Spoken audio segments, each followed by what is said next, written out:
Hey YouTube, haven't done a video in a few days because I really didn't have anything to talk about. But yesterday, before I got rained out, because we had kind of a deluge early in the evening last night, I started working on something. It's going to have its own video, but I cut a sharpening notch in, and yeah, granted I probably could have brought it further back, but the whole purpose was to allow me to bring this edge back up for this guy where he can actually sharpen. I didn't want to have to cut through that much material, because any of you guys that know me know that gets done by hand. That was all done by hand. Nope, I did not use a Dremel. That sharpening notch was done by hand with some diamond files. I don't think it came out looking too bad. This, Caleb, your knife is in the video, but it will have its own video. I'm gonna start on this here in a little bit. I wanted to talk about something else. And yes, I do know how redneck I look with the sleeves missing off this, but I don't throw things away just because they start to go bad. It's got some holes in it too in other places. The sleeves were too long. So when I wear a polo shirt, this is how bad it is. When I would wear a polo shirt for work, the sleeves would hang out down below. So I had my wife cut the sleeves off and sew them. So I had her cut them off short, but so these are work shirts. Boker knives. I wanted to talk about Boker knives. Now, I have been less than a fan of Boker knives for a long time because, let's tell the truth, not pull any punches.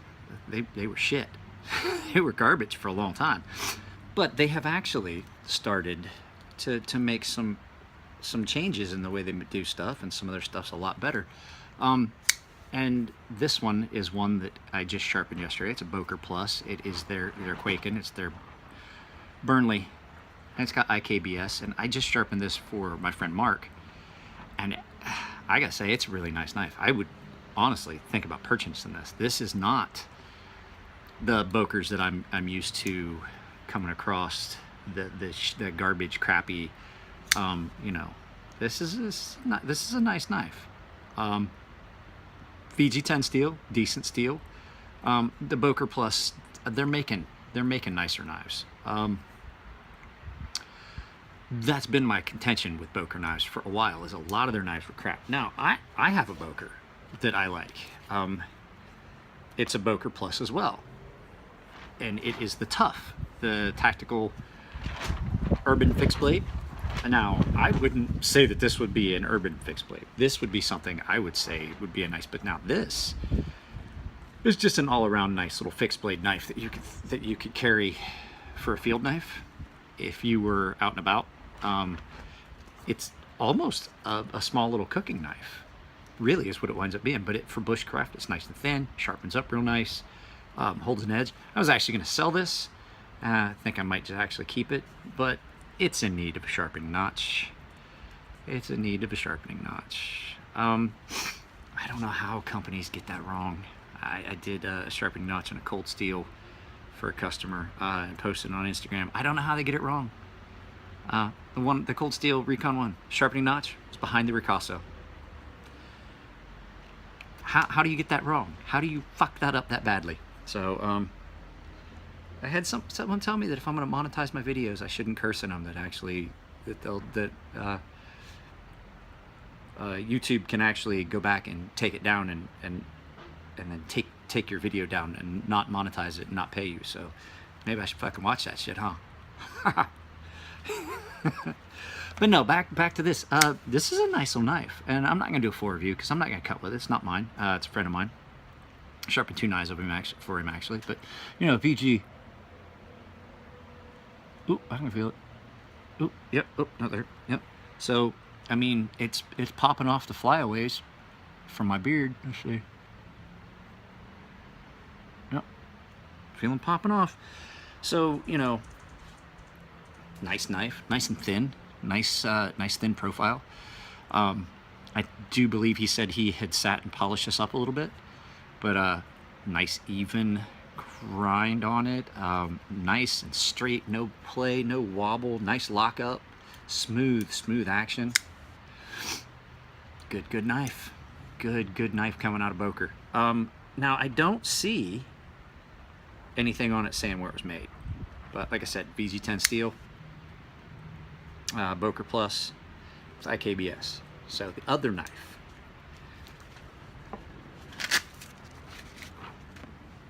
That he had me sharpen is this one. And I'm just showing you this one because it's cool. So there's you guy in the military. It's a Model 63. Made Chief. And this was his present. So, there you go, Chief. Congratulations. It's a nice knife. D2 steel. D2 steel gets stupid sharp. But here's the flip side. I don't have a comparison. I've sharpened a lot of them. I've never had a knife in D2 steel. I've sharpened a lot of them and seen how beautiful that polished edge winds up coming and seen how sharp it gets. And it doesn't seem to need as high a grit to take a really, really super high polish. And then you hit the strops. But I don't know how well it holds an edge. I've never had a knife really in D2 steel. Might have to get myself one of these. I haven't had a Bally in a long time. Haven't had a Balisong in a long time. I like them. I do like them, and it's nice. So, but nah, the Bokers, these Bokers, these Quakens that they're making, these Burnley Quakens, they're pretty nice. Now, I say that, but this is only the second or third one I've seen, so it could be. I don't want to do a glowing endorsement of it because, like you see sometimes with some stuff, it could be that I've just gotten a couple good ones. So you know, if you're out there and you've got a couple of, if you own one of these and you're saying, you know, I'm just curious, are they all this nice? I don't want to purchase one and then wind up with the lemon. You know, I'm that guy that winds up getting the lemons. I'm that guy that winds up getting a knife that doesn't flip right, or gets the screwed up action, or the misground blade, or the one with the big ding in the back, or the cracked G10 on the scales. You know what I mean? I'm that guy. I'm the guy that winds up getting that stuff. So, you know, hey, kind of just let me know your thoughts on these, because I'm thinking about them. They're pretty nice. He seems to love his, and like I said, the action on is amazing for a, you know, for a small little flipper tab. So yeah, I gotta keep this one short because I have got to get started on this kukri, or I'm never gonna get it done.